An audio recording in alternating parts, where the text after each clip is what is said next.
Well, it is great to see you guys. Thank you so much for being here today. For those who may be new or watching online, my name is Wolfgang. I'm one of the pastors on staff. And that video that you just saw is part of sort of a story that's going to be woven throughout our Christmas Eve services. We've been working on this for several months and very excited about just the journey that's going to be for the hour or so that we'll spend on that very special night. So I hope you're planning to come, and I hope you're planning to bring someone with you, because it is going to be a really, I think, a powerful, beautiful way to just experience and have some of our wonder brought back around this incredibly important time of the year. Because there's just something about it, right? Do you remember when you were a kid? Do you remember how excited you were and how agonizing the wait for Christmas was?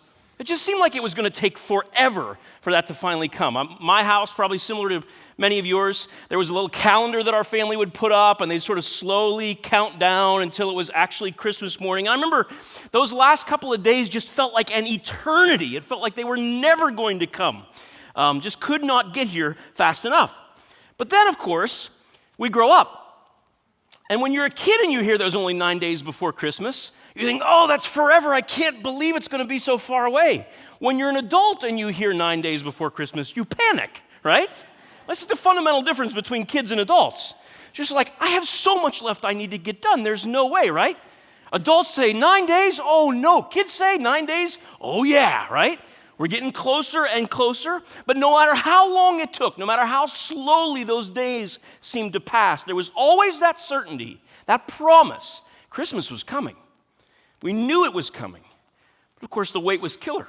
And for some of us, we could not wait. So just sort of a mass confession thing. How many of you, when you were little, you searched for the gifts that your parents had hidden in the house? How many of you? Hands up. Yeah, a good number of you, Okay, let's take that one further. How many were successful? You found them. You actually found them. Okay, very good. Let's take it one step further. How many of you pulled them out and played with them before Christmas? How many actually did a little bit of that? Several people? All right, let's go one more step. How many accidentally broke the toy before the Christmas happened? There was a guy first service who did. It happens, right? I remember one Christmas, I accidentally stumbled across the treasure trove and was sort of torn for about a split second, right? About whether or not to look and check it out for myself. Of course I dived in. What do you do if you broke your Christmas toy before you, I don't know, you'd blame it on your parents or something, I don't know. Well, that dynamic of waiting was the setting for the very first Christmas. As you might know, for generations, there had been people who'd been waiting, a group of people, a remnant of Jewish people who were waiting for every single day for the arrival of not of Santa, but of the Messiah. And they weren't just counting down the 25 days of December. They had been counting for years and decades and generations and even centuries. They lived their lives waiting, this little group of people, every single day, obeying God's commands and hoping this would finally be the day when He made His appearance. But unlike the certainty of our Christmas, this waiting just kept going. Generation after generation, on down the years, nothing happened. Hundreds of years worth of these waiting, expectant people who died, never having gotten to see that promise fulfilled. And they prayed, and they waited, and they remained faithful when lots of other people just gave up. Lots of the Jewish people just sort of peeled off, sort of abandoned the faith and said, this all must be a myth. It all must be just fairy tale that's been passed down. Who wants to live their lives focused on some promises that were made 1,000 years ago? But there was always this little group. They got up every day hoping today was the day. Well, I want to talk today about two of those kinds of people. They're not as well known as some of the other characters that you're probably familiar with around the Christmas story, but they are center stage when the lights come up on the Christmas story. They're how the Christmas story opens in the New Testament book of Luke. And if you have a Bible, you may want to follow along with this. We'll also have it up on the screen, either on your phone, or if you'd like a Bible, let us know after service. We'd love to give you one. It'd be a great Christmas gift to make us very happy. But their story is in Luke chapter 1. And before we're introduced to Mary or Joseph or the shepherds, kind of the big stars of the show, we meet these two. And even though their stories may not be as well known, here's why I think their stories are important to ours. Because at some point in all of our Christian experience, And if you haven't been there yet, you probably will be, probably more than once in your life. At some point in our Christian experience, it seems as though God is so quiet or seemingly silent or distant or inactive. So much so that you get to the point where you look around and you ask yourself, why am I even doing this? I mean, why do I bother? Why am I believing? Why am I serving? Why am I attending? My friends sleep in or they just go watch the game. Why am I giving? Why am I obeying? Why am I missing out? Why am I not moving in like everyone else seems to do? Why am I not taking the money when the chance is there? Why am I not running off? Why am I continuing to live day after day as if there's something bigger than myself, that there's something to this story, to this book, to this faith? Am I just following along because it's how I was raised? Am I just following along because I'm scared if I do anything different, bad things will happen to me? I mean, is this sort of a superstition deal, or is this something I really believe? And in all of our lives, I've experienced it.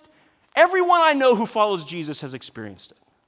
There will be those times, maybe even long periods, where in our attempt to do what we think we should, we ask, what am I getting out of this? Where is this going? Why do I bother? Is there really anything to this? I'll tell you, it is very hard to experience the wonder of the season when you find yourself in that place. And if that's you, either you've wrestled with one of those questions or maybe you're there right now, this Christmas story is for you today. Because in some ways, the story that we're going to look at today, it's all of our story. It's my story, it's your story. Here's how it goes. Luke chapter 1. We'll start in verse 5 because that's really where the story begins. It says, in the time of Herod, king of Judea, maybe you've heard of this guy, not a nice man, so afraid of some threat to his throne that he orders the execution of children throughout his kingdom for fear one of them may someday take over his throne. Horrible guy. Anyway, in his day, there was a priest named Zechariah who belonged to the priestly division of Abijah. There were little teams broken up. It's corporate structure, right? It's basically what's going on here. His wife Elizabeth was also a descendant of Aaron, which means both of them come from a priestly line. Both of them, their family heritage is people who've been in ministry, priests. Their grandparents were priests, their great-grandparents were priests, I mean, way, way back, all the way back to Moses and Aaron. So these are preachers' kids, okay? And it goes all the way back.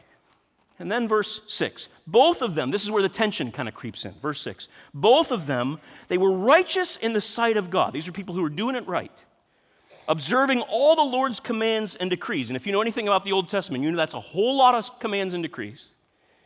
Observing all the Lord's commands and decrees, how? It says blamelessly.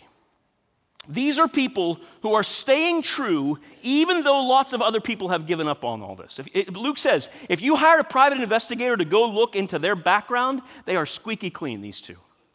They do what they should do. And they've been doing all these things based on promises that were made thousands of years before they were even born. They were living with this hope, with this anticipation, holding on to believing God's promises that they would come true, even though for the last 700 years it seems like there's been nothing, that God's done very little for the nation of Israel.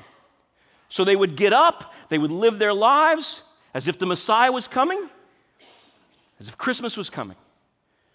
And so it sounds like these are good people, right? Doing the right thing, holding on to hope. Yeah. And you think, well, so how's that working out for you guys? We'll take a look at verse 7. But they were childless because Elizabeth was not able to conceive, and they were both very old.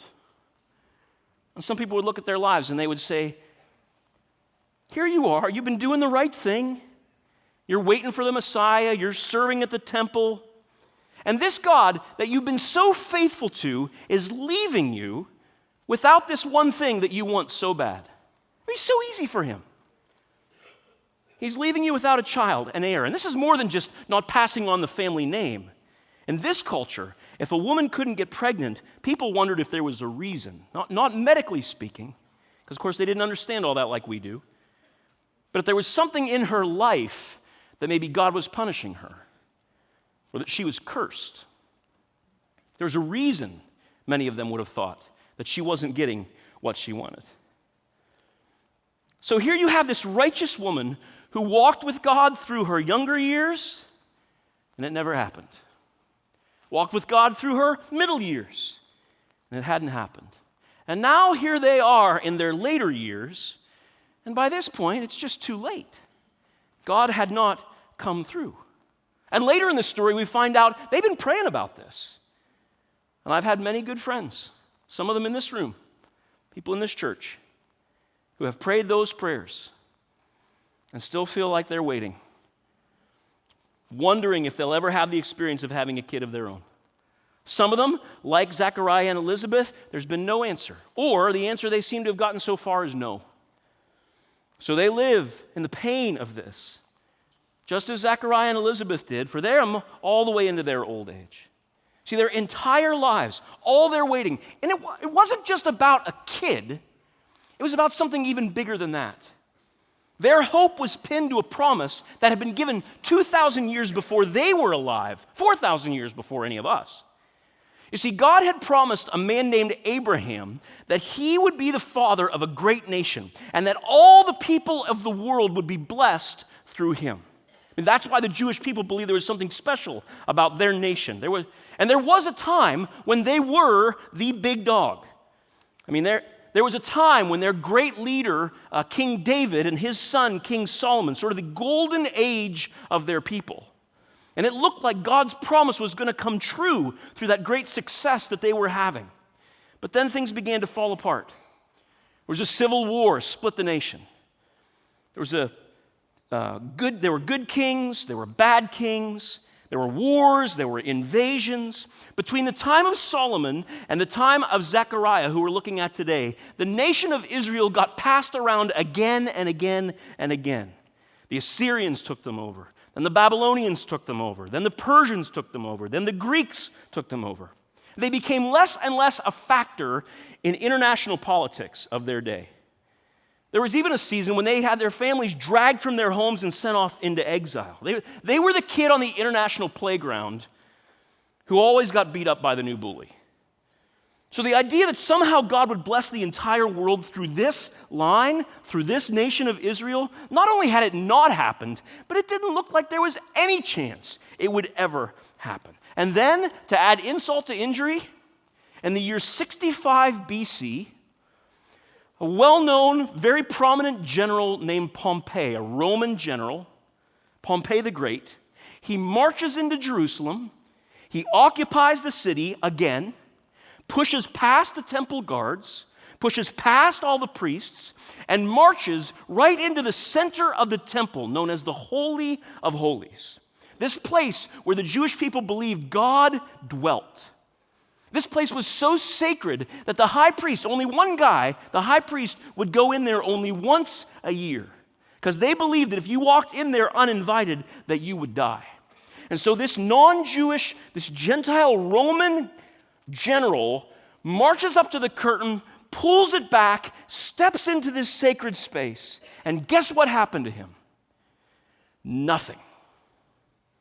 Nothing. That's what happened. God did not strike him dead. And it seemed to send a message. Jupiter, the Roman god, he must be more powerful than Yahweh, your God, the Israelites' God. And Zechariah probably was a little boy when that happened. He probably remembered when his father was a priest, when Elizabeth's father had been a priest. And maybe they remember the day that he came home from work weeping because the temple had been desecrated by this Roman general. Basically thumbed his nose at God. And it seemed like God had done nothing. He's just silent. And yet, this little boy went into the priesthood and served God his whole life. Married Elizabeth, who served God her whole life.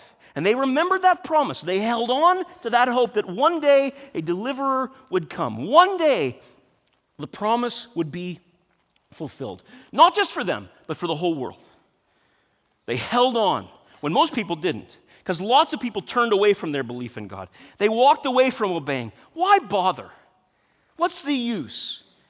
Looks like Rome won. God was quiet. Let's all do our own thing. But not Zechariah, not Elizabeth. And people might have said, why don't you just give it up? Here you are in the later years of your life. Why don't you just enjoy yourself, relax? Because if there ever was a God, he's abandoned us now. But they held on to hope. And little did they know that they would be the opening act of a story that would change the world, a story we're still celebrating 2,000 years later. It's the beginning of something brand new. And what makes this story so important for us is there are times when we feel like that. We wonder, is God listening? Am I the only one who ever feels like that sometimes? Does God care? In Christmas, the answer is a resounding yes. So let's continue with the story. Verse 8. Once, when Zechariah's division was on duty, and he was serving as priest before God, he was chosen by lot, according to the custom of the priesthood, to go into the temple of the Lord and burn incense. This is a huge honor. This may be something a priest would never, ever get to do in his career. They basically would draw straws, in essence, and the winner, the one chosen, would have this huge honor to go in and light incense in the temple. Verse 10. And when the time for the burning of incense came, all the assembled worshipers were praying outside. This was a sort of solemn, private moment that this priest would go and do this important work. Verse 11. Then an angel of the Lord appeared to him, standing at the right side of the altar of incense. When Zechariah saw him, he was startled and was gripped with fear. Verse 13. But the angel said to him, "Do not be afraid, Zechariah," which is the standard angel greeting, all right? Do not be afraid. Every single time, that's what they say. Why? Because in the Bible, when people see angels, they are what? Terrified. That's what they are, right? I mean, sometimes you'll hear people tell stories of some experience they had where they think they may have spoken with an angel, that there was this warm, comforting light and this sort of soothing voice and presence. That is not a Bible angel, okay? Bible angels are bad guys, all right? They're big, tough guys, all right? They're intimidating, they're frightening. When people see them, they fall on their face thinking they're about to die, all right? So, the angel says, "Your prayer has been heard." Little quick side note, wouldn't that be a cool message to receive from heaven? To get like a read receipt. You know what I mean? It'd be cool if God would just send an angel, not one of the big scary ones, one of the little ones, right? Just a little one. Just God turn it all the way down to a 1, right? But just let me know. I heard your prayer. And he says, "Your wife Elizabeth will bear you a son, and you are to call him John." And this is going to be a famous John, not the one who writes the Gospels a few books later. This is John the Baptist. This is the beginning of the Christmas story. Verse 14. "He will be a joy and delight to you, and many will rejoice because of his birth. For he will be great in the sight of the Lord. He is never to take wine or for other fermented drink, and he will be filled with the Holy Spirit even before he is born. He will bring back many of the people of Israel to the Lord their God." Why? Because many had just given up hope and walked away. He's going to bring them back. Verse 17. "And he will go on before the Lord in the spirit and power of Elijah," which is an important Old Testament prophet, "to turn the hearts of the parents to their children and the disobedient to the wisdom of the righteous, to make ready a people prepared for the Lord." Verse 18, Zechariah asks the angel, "How can I be sure of this?" Right? And then he's sort of diplomatic. Notice what he says. "I'm an old man, and my wife, she's well along in years," right? You never know if they're going to write this stuff down someday. So let me just put it that way, right? You got to be careful about that. I don't want to get in trouble for eternity, right?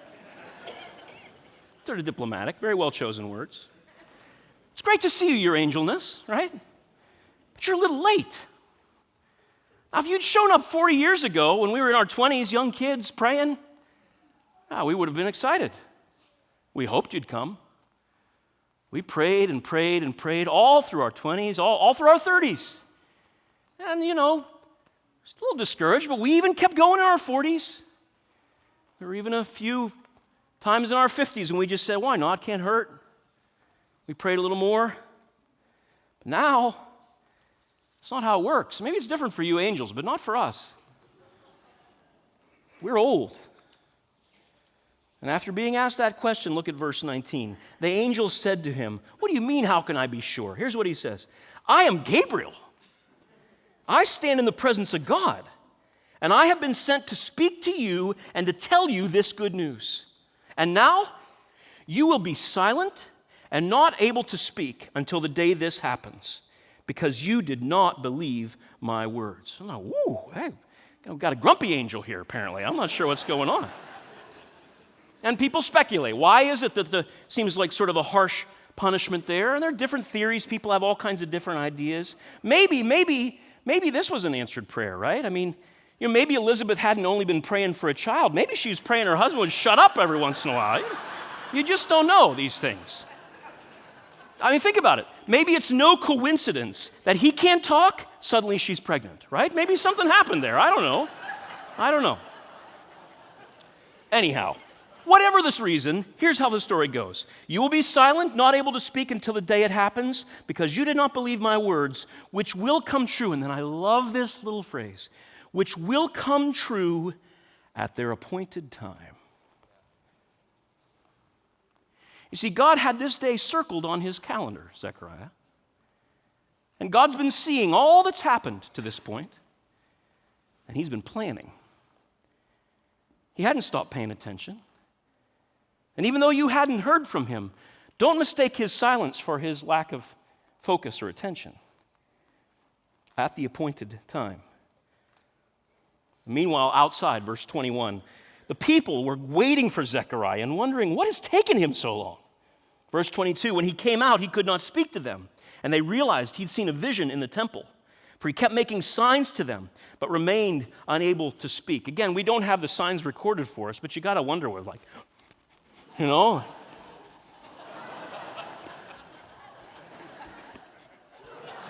knows, right? Who knows what exactly? But somehow he conveyed things. Something had happened in there. Verse 23. When his time of service was completed, he returned home. After this, his wife Elizabeth became pregnant, and for 5 months remained in seclusion. The Lord has done this for me, she said. In these days he has shown his favor and taken away my disgrace among the people. Pretty impressive, but it's just a warm-up act. The wheels are just starting to turn. The plan is just starting to kick in. The main event is about to get off the ground. God is getting ready to do what he had been planning to do all along, planning to do what generation after generation after generation of people had hoped for, had been waiting for. All their hopes and even their fears brought together in that moment and replaced with wonder. Because in every generation, there had been that little remnant that held on to that hope. Finally, the time had come that God had in mind all those years ago when he'd made that promise to Abraham, that there would be a blessing through his line for the entire world. And then the story that you know a little better begins with names you'll recognize. Verse 26. In the 6th month of Elizabeth's pregnancy, God sent that same angel Gabriel to Nazareth, a town in Galilee in the north of Israel, to a virgin pledged to be married to a man named Joseph, descendant of David. And that virgin's name was Mary. And we'll remember that story and continue that next Sunday, and then, of course, as we celebrate on Christmas Eve. It's the story. It's our story. Because for many of us, this is our struggle. Do we stay or do we go? Do we believe or do we stop believing? Do we give or do we just spend what we have on ourselves? Act like there's nothing beyond this life, so just enjoy it while it lasts. Do we stay in the difficult marriage when anybody else would leave? Do we cut corners here or compromise there? Or do we hold on to our integrity even though it means we may not move along as fast as we'd like? some of your students, and you've decided, I'm not going to cheat, but man, it's just so easy to cheat. Everybody does it. They never get caught. My GPA is going to determine so much of my life. I got to nail this. Or you're single, or in college, and you sit there night after night when everybody else is doing their thing, and you think, God, why am I missing out on all that? Why isn't this getting me where I want it to get me? What is God doing for me? Do we hold on to hope, or do we give up? If you are in that situation, there is nothing wrong with you. If that's you, you are part of a long line of people who have held on to faith, held on to hope, sometimes in spite of what they see. Welcome to the world of Zechariah and Elizabeth, who said, we're going to hold on. Even when we don't get what we want out of life, we're still going to trust and follow and obey and hope. Because hope's a big thing. This week was a heavy week in my family's life. Because this Wednesday, my grandma died. And I flew back to be with my family and to honor her. And we had an incredible celebration yesterday. And I flew back late last night from Pennsylvania, where we grew up. She was 91 and an extraordinary lady, someone who held on to hope. She gave me one of the greatest gifts I've ever received in my life. She prayed for me every single day I was alive.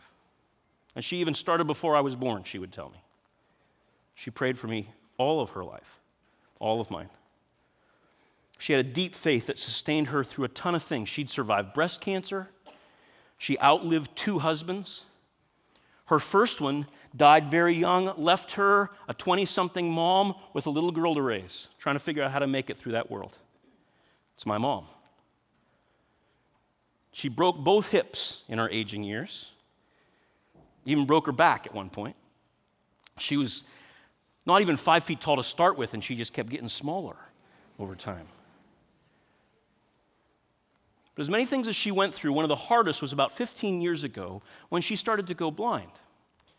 Macular degeneration, not unusual. And slowly her eyesight began to fade and reached the point where she really couldn't see much at all. She certainly couldn't read anymore, which was very hard for a lot of reasons. One of them was because my grandma loved to read the Bible. She read it all the time. It was part of her daily routine. And as that eyesight faded, she could no longer read it for herself. Now her husband, my grandfather, who we call Pops, Pops, their entire married life, had gone to church with her. He sat there every single week, but he was not a believer. And he loved my grandma like crazy, but he didn't love Jesus. But he'd sit there every single week, which of course reminds us, sitting in church doesn't make you a Christian any more than sitting in Taco Bell makes you a burrito, right? He sat there every week, and he was respectful, very respectful. He and I were incredibly close. He died in 2015. Incredibly respectful. But he would just simply say, you know, Jonathan, it's not for me. It's not for me. Huge influence in my life. And for years, one of my main prayers was that Pops would become a follower of Jesus. I prayed that for 2 years, 5 years, 10 years, 15 years, 20 years. Out of love for my grandma, when she lost her eyesight, every day Pops would sit down and read her the Bible. Every day, some little part of it. Something began to happen. And as he read this book, as these stories no longer were sort of fairy tales and legends and all that sort of thing, he began to believe. He discovered Pop's a very good guy, loved her, faithful to her, provider, amazing man. But he discovered it's not good people who go to heaven. It's forgiven people who go to heaven. And it changed his life. I remember talking to him on the phone, and he started asking me questions about the verses that he was reading. And pretty soon I'd hear him in the conversation talk about how he's praying about things. I'm like, who are you and what have you done with my grandfather, right? Suddenly he's talking about faith, and gradually he too became a follower of Jesus. All through reading those words to my blind grandmother. That hope that we all had that Pops would come to know Jesus finally came to be. For 20 years I prayed for that. And God overcame the odds and even that struggle to draw Pops to him. Now, part of why I tell you that story is, of course, because I want to honor a woman who has touched my life. The name Faye Jones may not mean much to you, but it means a whole lot to me. But it's also because as Christmas is coming, there are people that you are hoping and praying will come to follow Jesus. I'm sure there are. And you've invited them to Christmas Eve before, year after year after year, and they've said no. Year after year after year. But don't stop praying. And don't stop inviting. Because you never know when that hope may become a reality. Hold on to that hope. And even if you can't see how it will ever work out, even if you feel like the odds are too long, the problems are too big, the temptations are too great, these promises of God can be trusted. I give you as Exhibit A, Zechariah and Elizabeth. Because they are the opening act to the greatest plot twist in the history of the world. When this God who seems so hidden suddenly reveals himself.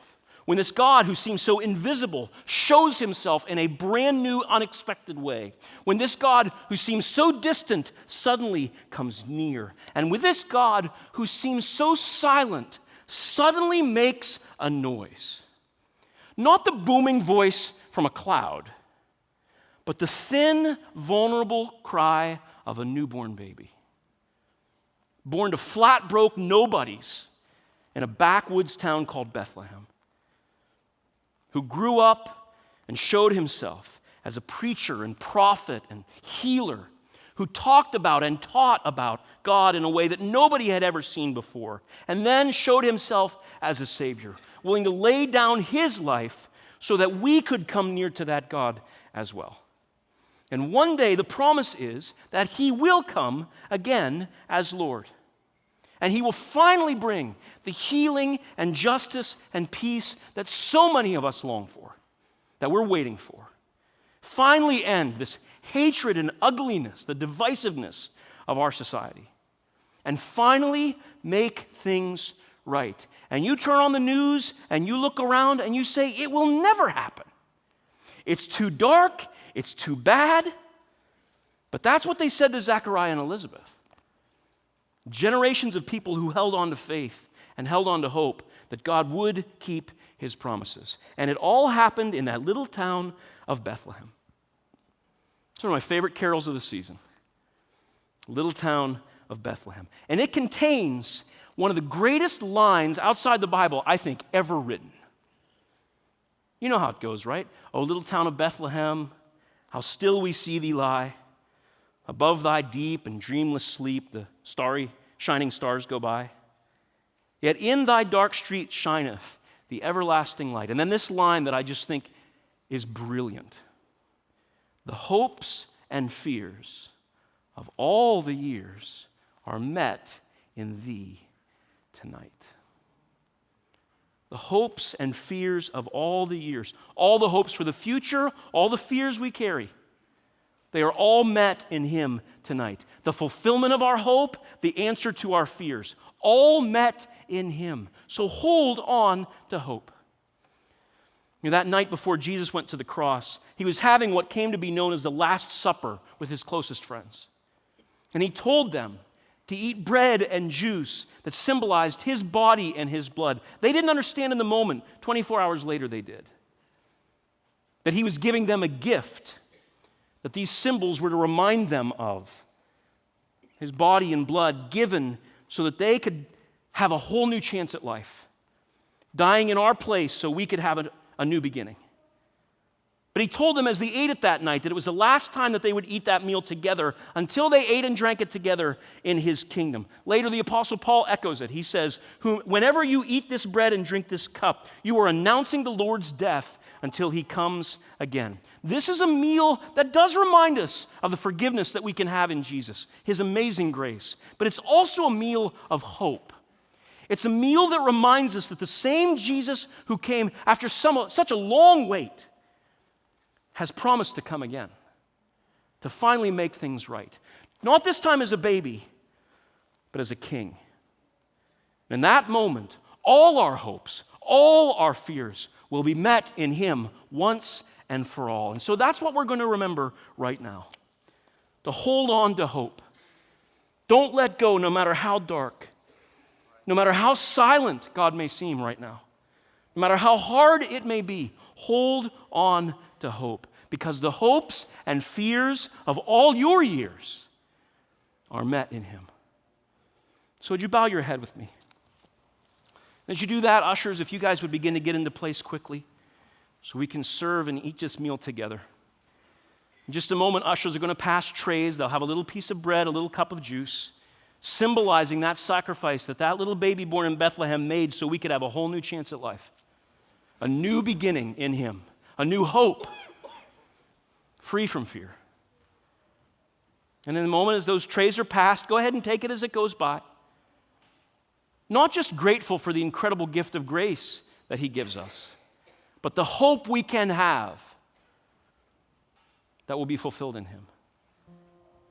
Lord, I thank you for that simple, beautiful image of that little town. And God, for those in this room right now who are struggling to hold on to hope, who feel like you have been silent and distant, that feel like you just don't care, somehow, Lord, would you remind them in these symbols that you are near? Lord, I'd ask that you just whisper to them. Just remind them that you will keep your promises and that they should hold on to hope. And I pray this in the name of the one who meets all our hopes and fears and replaces them with wonder. Amen.